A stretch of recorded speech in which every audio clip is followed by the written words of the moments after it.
যে 100 কোটি টাকার একটা ফান্ড পুশ না করলে আপনার কখনো আগায়। যে আজকে আমি আমার পাশে দুজন মানুষকে পেয়েছি যারা আজকে খুব আমাদের সুখবর দিলেন। সুখবরটা কি? একটা প্রথম যে 100 কোটি টাকার একটা ফান্ড আছে, তাই না? আমাদেরকে আর চিন্তা করতে হবে না, ওই 100 কোটি টাকায় আমরা বাড়িয়ে টাড়িয়ে অনেকভাবে আমরা ব্যবহার করতে পারবো। যেখানে আমি যেটা লক্ষ্য করেছি যে আপনাদের মধ্যে একটা বড় আমার সবচেয়ে ভালো লেগেছে যেটা, যে আপনারা কিন্তু সবসময় বলছেন যে আমরা উদ্যোক্তা হতে চাই এবং উদ্যোগ যে নিচ্ছি তার জন্য আমাদেরকে সহযোগিতা করেন। এটা কিন্তু অনেকেই বলে সাহায্য দেন, সাহায্য দেন, আপনারা কিন্তু একবারও সাহায্যের কথা বলেননি। This is a very positive thing.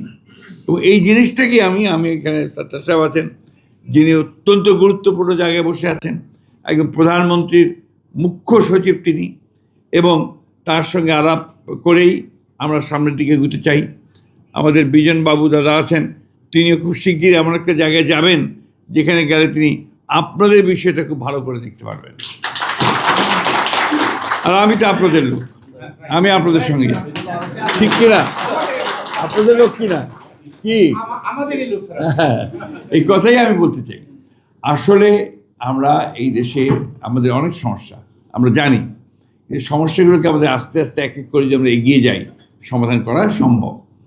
এবং এগুলো আমাদেরকে চিহ্নিত করতে হবে যে আমাদের মূল আপনাদের সঙ্গে যার কোথায় কোথায় সমস্যা আছে, কি করতে হবে, কি করতে পারি। আমি পাশে বসে ওনার সাথে কথা বলছিলাম এখনই যে এই উদ্যোক্তার ব্যাপারটা আমরা কীভাবে সলভ করতে পারি। আমরা চেষ্টা করব, আমরা প্রধানমন্ত্রীর সঙ্গে আলাপ করে, যে আপনাদের জন্য একটা আলাদা ফান্ড তৈরি করা যায় কি না।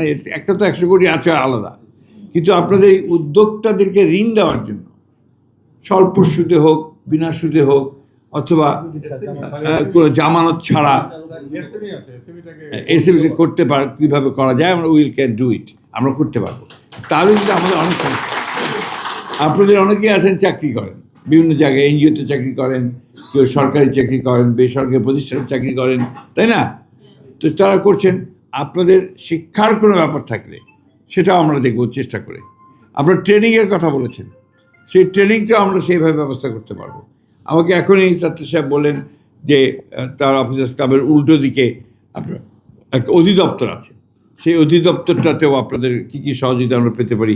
অর্থাৎ এটাকে আমরা এখন একটা প্রাতিষ্ঠানিক রূপ দিতে চাই আমরা, এবং সেই ক্ষেত্রে আপনাদের নেতৃবৃন্দের একটা উদ্যোগ লাগবে। আমার খুব ভালো লেগেছে, আমাদের দাদারা এরা কিন্তু খুব উদ্যোগী, প্রায় আমার কাছে আসেন, বাসায় আসেন, আর অফিসে যান, পেছনে লেগে থাকেন, এটাতেই কিন্তু আগায়। নাহলে কিন্তু আর পুশ না করলে আপনার কখনো আগায় না, তাই না? তো আমার বিশ্বাস আপনারা এখন ওই দিক দিয়ে সজাগ হয়েছেন। আর আমরা আপনাদেরকে এইটুকু আশ্বস্ত করতে পারি যে আমাদের দরজা আপনাদের জন্য সবসময় খোলা থাকবে। আমার বাসার দরজা বলেন, অফিসের দরজা বলেন, সবসময় খোলা থাকবে। এনি টাইম, এনি মোমেন্ট আপনারা আসতে চাইবেন, কোনো সমস্যা থাকলে কথা বলতে চাইবেন, আমরা কথা বলবো, আমরা আপনাদের সমস্যার সমাধান করবো।